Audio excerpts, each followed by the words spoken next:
Oke, masih dengan Profesor Kardus, tak berijazah tapi jenius. Sumber energi merupakan sumber daya vital yang sangat penting bagi kelangsungan peradaban manusia, terutama di era modernisasi, di mana segala teknologi memerlukan energi untuk beroperasi. Umat manusia telah berupaya dan melakukan berbagai macam cara untuk mendapatkan suplai sumber daya energi secara kontinu dan berkelanjutan. Triliunan dolar telah digelontorkan untuk proyek-proyek ambisius yang hingga kini masih berlangsung untuk menemukan konsep teknologi tinggi yang dapat menghasilkan sumber energi masa depan yang ramah lingkungan, terbarukan, murah, dan berkelanjutan. Seperti halnya upaya penelitian super mahal konsep matahari buatan atau artificial sun yang faktanya hingga kini belum menemukan titik terang.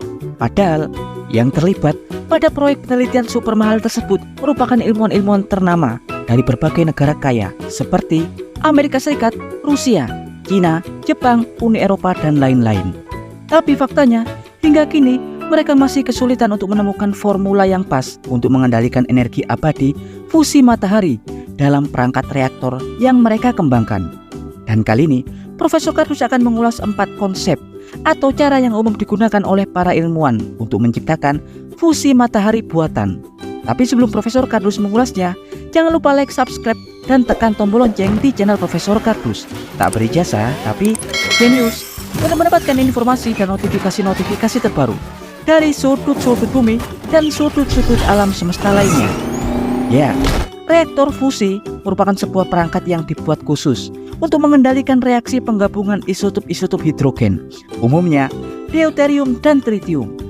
Tapi ada juga yang menggunakan helium-3, karena faktanya proses penciptaan matahari buatan dalam reaktor merupakan implikasi dari proses alami terbentuknya matahari secara fusi di luar angkasa, yang notabene reaksi fusi matahari terbentuk ketika isotop-isotop atau turunan dari hidrogen seperti deuterium dan tritium mengalami penggabungan atom, fusion, hingga menciptakan plasma helium. Ya, plasma panas helium tersebutlah yang diharapkan dapat terbentuk dalam reaktor dan dikendalikan untuk dikonversi menjadi energi listrik abadi.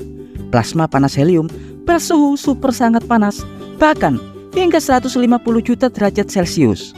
Oleh karena itu, umumnya reaktor fusi seperti reaktor tokamak menggunakan kurungan magnetik dan medan magnet quadrupole untuk mengendalikan dan mengurung plasma tersebut, karena tak akan ada logam yang dapat bertahan pada suhu super panas itu.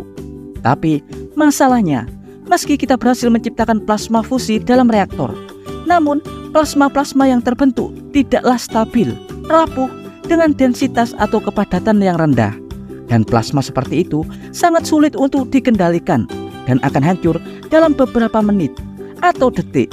Hal yang jauh berbeda dengan densitas atau kepadatan plasma alami matahari yang dapat terus menyala hingga miliaran tahun lamanya. Ya, berbagai masalah tersebutlah yang menjadi masalah atau penyebab utama kegagalan proyek artificial sun.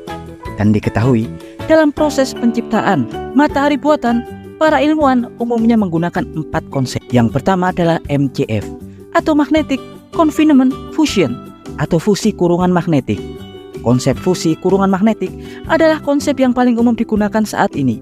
Hampir negara-negara besar memiliki reaktor kurungan magnetik, dan yang paling umum disebut dengan reaktor tokamak. Reaktor tokamak dibuat menggunakan bahan dari logam khusus dan medan magnet quadrupole dengan berat ratusan ton. Reaktor tokamak berbobot hingga 8.000 ton dan bernilai hingga miliaran dolar. Dirancang khusus untuk mengurung plasma bersuhu jutaan derajat Celcius. Selain reaktor tokamak, ada juga jenis kurungan magnetik lainnya seperti cermin magnetik atau pirotron, atau disebut juga dengan botol magnet. Kemudian Z-qubit yang mirip trafo raksasa menggunakan efek cubitan untuk menginduksi arus dan menciptakan medan magnet. Kemudian stellarator atau torus melingkar dan toroid kompak. Dan selanjutnya, konsep yang kedua adalah ICF atau Inertial Confinement Fusion atau fusi kurungan inersia. Seperti namanya, inersia pastinya berhubungan dengan gerakan.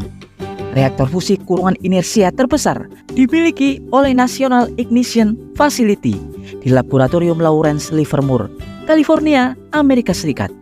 Reaktor ICF berukuran raksasa menggunakan sinar laser energi tinggi yang ditembakkan terarah dan terpusat ke objek yang disebut dengan Hohlraum, berbentuk tabung kecil berisi bahan tritium dan deuterium. Hasil pemanasan konstan akan menciptakan plasma fusi pada Hohlraum. Konsep ini memerlukan perangkat laser berenergi super tinggi. Dan selanjutnya yang ketiga adalah konsep MTF atau Magnetic Target Fusion atau fusi target termagnetisasi. Konsep ini adalah gabungan fusi kurungan magnetik dan fusi kurungan inersia. Perangkat terbesar dimiliki oleh Laboratorium Los Alamos, Amerika Serikat, dan juga sebuah perusahaan swasta bernama Helion.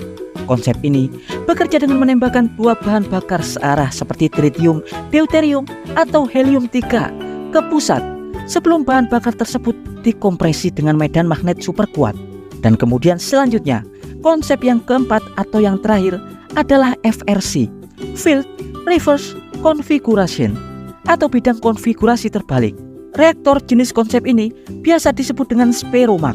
Perangkat Speromak menggunakan arus listrik toroidal atau melingkar yang diinduksi dalam plasma silinder. Dalam FRC, arus plasma akan terbentuk melalui ionisasi bahan dan arus listrik dengan arus plasma yang membalikan medan magnet. Hal inilah yang kita sebut sebagai konfigurasi medan terbalik. Ya, dan berikut adalah informasi singkat dari Profesor Kardus tentang 4 konsep penciptaan plasma fusi dalam laboratorium. Profesor Kardus dari ITER Tokamak, reaktor tokamak terbesar di dunia, mengabarkan